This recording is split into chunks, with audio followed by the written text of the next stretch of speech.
If you think your year was a disaster because of a cracked phone screen or a ruined vacation, you really ought to spare a thought for a Japanese peasant in 1231. That specific period is etched into history as a time when survival was statistically improbable, and the government officially granted parents permission to sell their children just to keep them from starving to death. It all began not in Japan, but deep underground and in the frozen wastelands of Iceland. In the early 13th century, the planet faced a series of colossal volcanic eruptions that spewed massive amounts of ash and sulfur into the stratosphere. In Japan, Mount Zhao woke up, staging fiery spectacles in 1227 and again in 1230. Simultaneously, on the other side of the world, Icelandic volcanoes were raging. These combined cataclysms created a dense dust veil in the atmosphere that acted like a giant sunshade for the entire planet. The sun's rays simply couldn't penetrate this gray haze, and the Earth ceased to warm up. For Japanese farmers, this signaled the end of the world as they knew it. The summer of 1230 simply did not happen. Instead of warm sunshine, blizzards and icy winds battered the fields. In July, when rice should have been ripening, snowdrifts lay across the paddies. The chronicles of that time, known as the Azuma Kagami, recorded anomalies almost daily. This historical record mentions snowfall 9 separate times at the height of the growing season. The cold was so severe that people had to dig out their heavy winter clothes in June. Plants went into shock and died before they could even offer a glimmer of hope for a harvest. To make matters worse, nature decided to unleash every weapon in its arsenal. First, in 1229, a brutal drought desiccated the country, wiping out grain reserves. Then, the drought was replaced by endless rains and floods that turned fertile valleys into rotting swamps. By the autumn of 1230, it became clear that the coming winter would not just be cold, it would be lethal. People began dying of exhaustion as early as September, and this was only the beginning. The period from 1229 to 1232 was officially designated the Kangi era. Translated, the name means something like generous joy or great tranquility. Historians still note the grim irony of how vastly reality diverged from the government's optimistic labeling.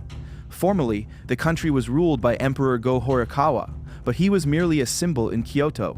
The real levers of power were in Kamakura, held by the samurai government led by the Hojo clan.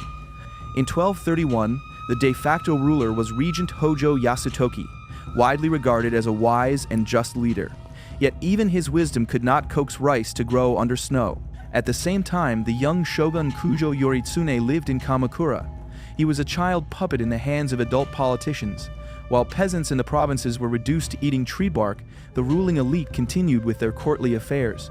In the 12th month of 1230, while mountains of unburied corpses lined the streets of the capital, Shogun Kujo Yoritsune decided to get married. His bride was the daughter of Minamoto no Yorie, a woman 15 years senior to her 12-year-old husband. The contrast between the lavish wedding ceremonies and the mass death of the populace was monstrous. In early 1231, as the country plunged into total chaos, the young shogun received new court titles. He became general of the left guard at a time when his army could not protect his subjects from simple hunger. The government honestly attempted to distribute grain from its storehouses, but food was so scarce that these measures were akin to trying to extinguish a forest fire with a cup of tea. By the summer of 1231, law and order had completely collapsed. People were dying at such rates that traditional aid no longer made sense. It was at this moment that Hojo Yasutoki and his advisors made a decision that shocks the modern conscience.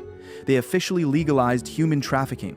This wasn't cruelty for cruelty's sake, but a gesture of absolute despair.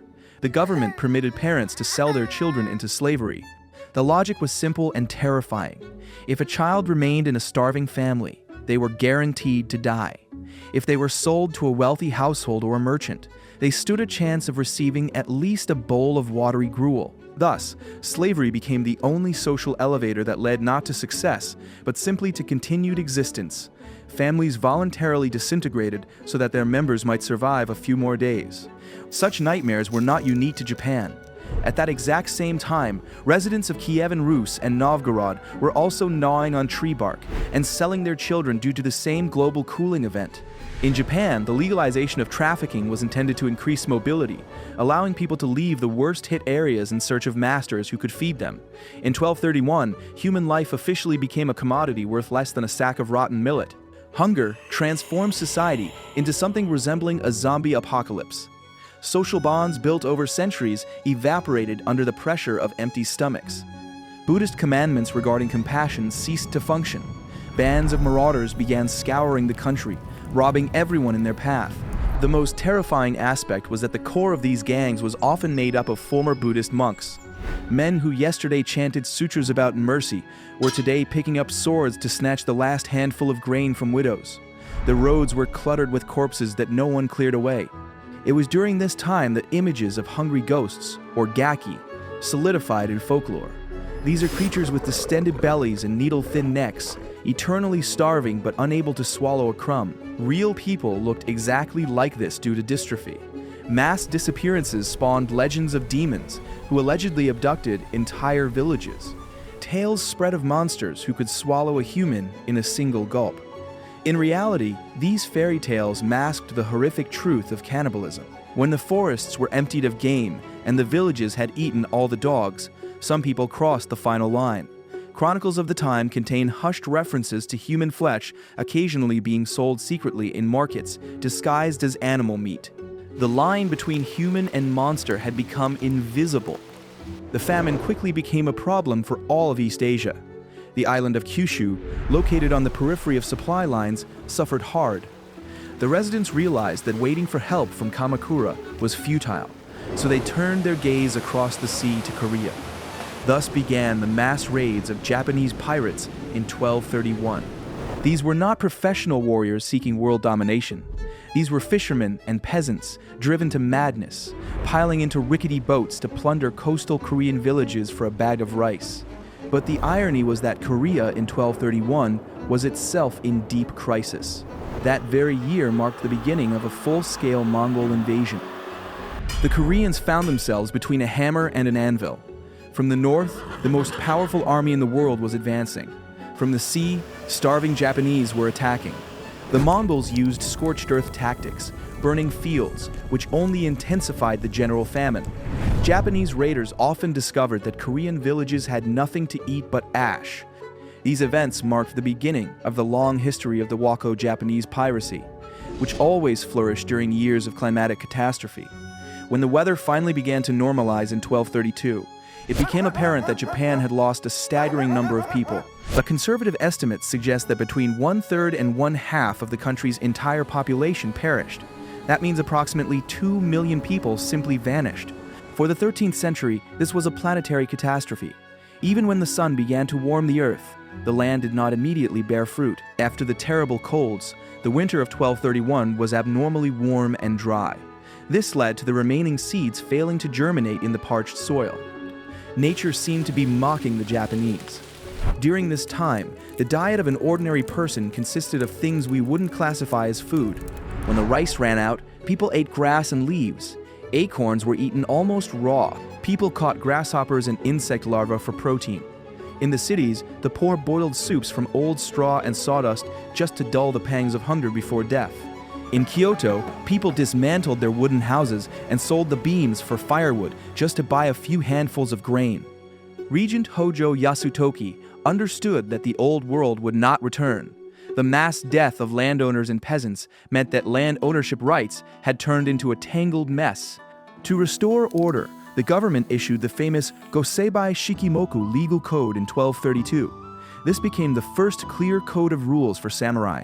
Yasutoki attempted to create a system where disputes were resolved by justice, not just swords. He also introduced mandatory standards for state food reserves so that such a nightmare would not be repeated. Samurai began to transform from mere warriors into bureaucrats responsible for monitoring the crops of their peasants. The catastrophe also changed spiritual life. Traditional Buddhism, which was complex and elitist, ceased to meet the needs of the dying masses. New schools promising salvation through simple faith in the Amida Buddha became incredibly popular. The teaching of the Pure Land became the sole consolation for millions. The year 1231 remained in the nation's memory as the time when the sky turned black and the earth froze. Society was rigidly divided, and each class suffered differently. Samurai often found their vassals fleeing in search of food. Many warriors lost their lands and turned into ronin, engaging in banditry. The system of feudal loyalty cracked when a lord could not guarantee his people breakfast. Peasants were the most defenseless. They were obliged to pay taxes in rice, even if they had nothing to eat. By 1231, the tax system effectively ceased to exist because collectors found only empty huts and skeletons. Women bore the heaviest burden. They became the primary commodity in slave markets. Yet it was often women who kept families from final disintegration, scouring forests for edible herbs. They prepared flour from pine bark and baked cakes from weeds so their children could live one more day. If we look at 1231 broadly, Japan was merely part of a vast global drama. Data from Arctic glaciers show this was one of the coldest periods in the last 2,000 years, a volcanic winter. While the Japanese fought Koreans for food, the Mongol Empire expanded precisely because the steppes began to dry up due to climate change. Thus, a volcanic eruption in Iceland indirectly led to the fall of states on the other end of the continent. For Japan, 1231 was a point of no return. The country emerged transformed. The Kamakura shogunate consolidated power, creating a more rigid administrative system. Samurai realized their survival depended on the well-being of the peasants and began investing in agriculture. But the memory of that terrible summer when snow fell in July and children were sold for a bowl of rice remained in the culture forever as the nation's darkest hour. The story of 1231 is a reminder of how heavily civilization depends on a thin layer of atmosphere and the activity of volcanoes thousands of miles away. For Japan, it was the perfect storm: abnormal cold, drought, legal inefficiency, and external enemies. But it was in this fire of suffering that the character of future Japan was forged. From the ashes of the Kangi Famine rose a new legal system and new forms of art and religion. The country learned to be resilient. This isn't just a report on the death of millions. It is a story of the incredible will to live that allowed a people to pass through a frozen hell. So the next time you complain about bad weather, remember July of 1230, when snow fell in Japan and rice froze in the fields under a sky blackened by ash.